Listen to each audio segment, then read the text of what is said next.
People often imagine Rome as unstoppable, and for the most part, it was. Rome fought many wars and defeated many enemies. But there was only one commander who brought the mighty Roman Empire to its knees, that too on Roman soil itself. His name was Hannibal Barca. For over a decade, Hannibal moved through Italy, defeating Roman armies and reshaping the balance of power in the Mediterranean. He did not succeed because Rome was weak. He succeeded because he understood how Rome fought, and he built an army designed specifically to exploit it. Hannibal was born in Carthage, an old maritime empire that dominated trade across the western Mediterranean through naval power, commercial networks, and fortified ports. Its wealth came from commerce, not conquest. In contrast, Rome was a land-based republic built on expansion through warfare and absorbing territory. However, Carthage and Rome were never enemies until their collision point came in the form of Sicily. Historically, Sicily was a strategic vassal territory of Carthage, but Rome invaded it as a part of its expansionist agenda, resulting in the First Punic War.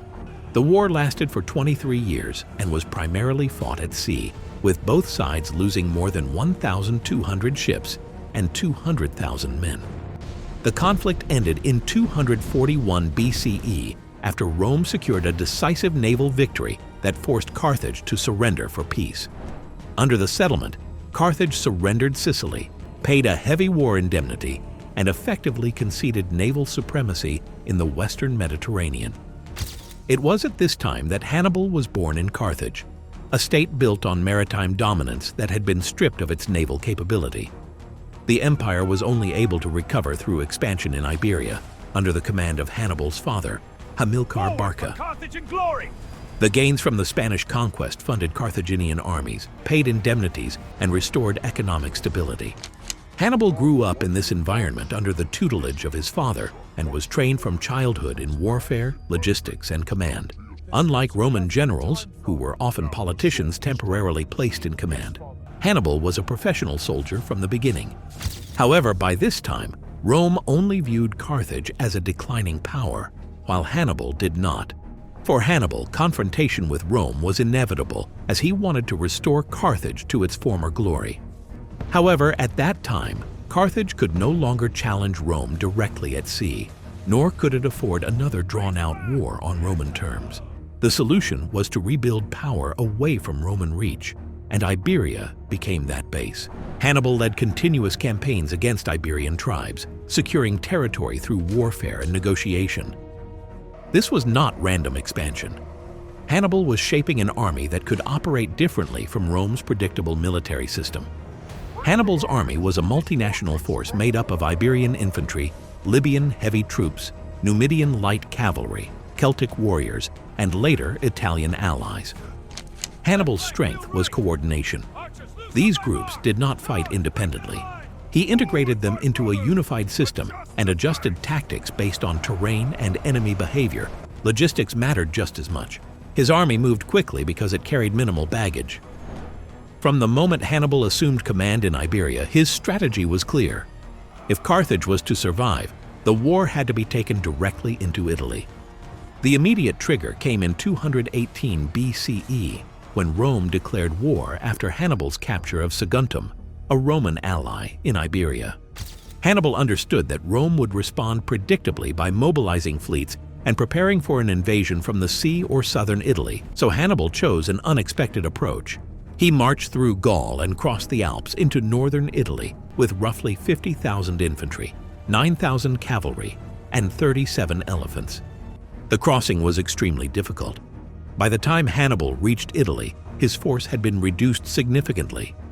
However, by crossing the Alps, Hannibal avoided Roman naval power and disrupted Roman strategic planning. Rome was forced into defensive and reactive operations. Hannibal entered Italy before Rome had decided where or how to fight him. The Battle of Ticinus was the first armed encounter between Hannibal and a Roman field army in Italy. It was a cavalry engagement where Hannibal fielded superior cavalry, resulting in the defeat and retreat of the Roman consul Publius Cornelius Scipio. Rome treated the encounter as minor. Hannibal saw confirmation of Roman weaknesses. Later that year, Hannibal executed his first major battlefield trap, Numidian cavalry repeatedly harassed Roman forces, provoking Consul Sempronius to rush into battle. On the morning of the battle, Hannibal sent Numidian horsemen directly toward the Roman camp, forcing an immediate response from the leading commander Sempronius, who ordered his troops to pursue at once, without allowing them to eat or properly prepare. Roman troops crossed the freezing Trebia River without any proper preparation. Hannibal had hidden 2,000 elite troops under Mago near the battlefield. And when Roman forces engaged Hannibal's main line after crossing the river, the Mago detachment attacked from the rear. Cold, exhausted, and surrounded, Roman forces collapsed. Roughly 20,000 to 25,000 Roman soldiers were killed, with only a single Roman infantry column consisting of less than 10,000 men managing to fight its way out and retreat. This defeat marked the moment where northern Italy began to revolt, with Gallic tribes joining Hannibal one by one. After Trebia, the Senate raised new armies and expected decisive leadership to restore order.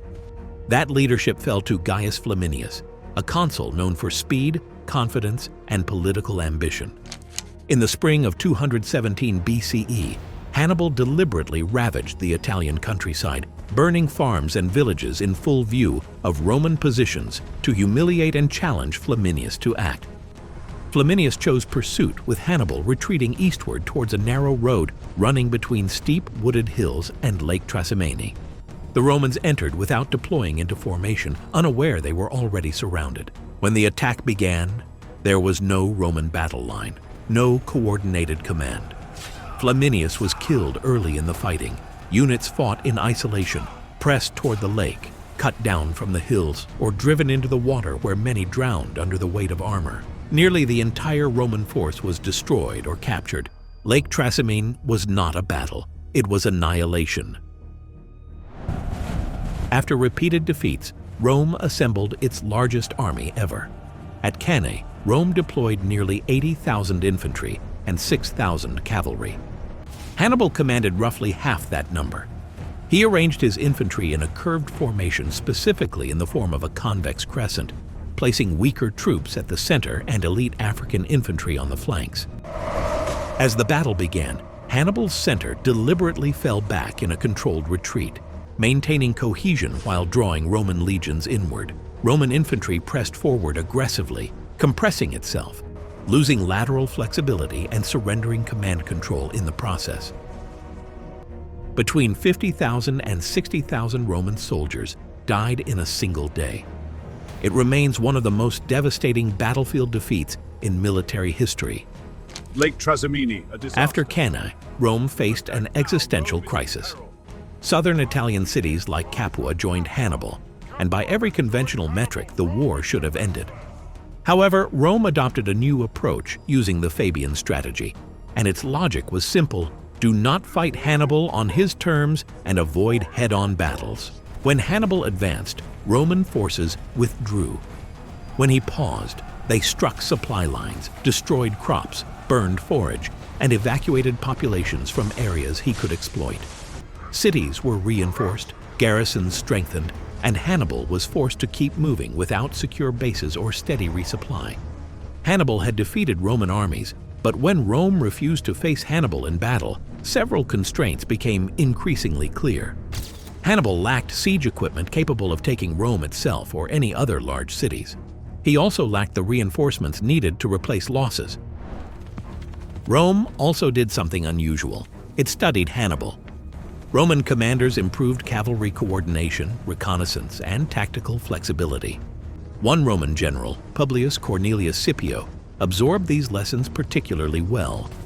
Rather than confront Hannibal directly in Italy, Scipio attacked Carthaginian territories in Spain, cutting Hannibal's supply and recruitment networks.